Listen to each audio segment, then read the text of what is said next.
লোকনাথ, আমার জ্যেষ্ঠ পুত্রের পুত্র। মণিমা, হ্যাঁ বলো।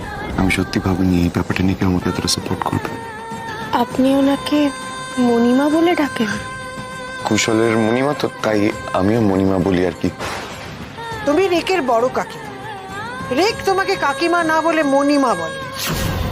আমার দাদু ভাইয়ের সঙ্গে এই মেয়ের বিয়ে আমি কোনোদিন হতে দেব না। তুমি চিকেন বাদি এনেছো? কি হয়েছে মাম্মা তোমার? তোমার কি মন খারাপ মাম্মা? কথা বলছো না কেন? ভালো লোক আর তুমি একসাথে ছিলে না?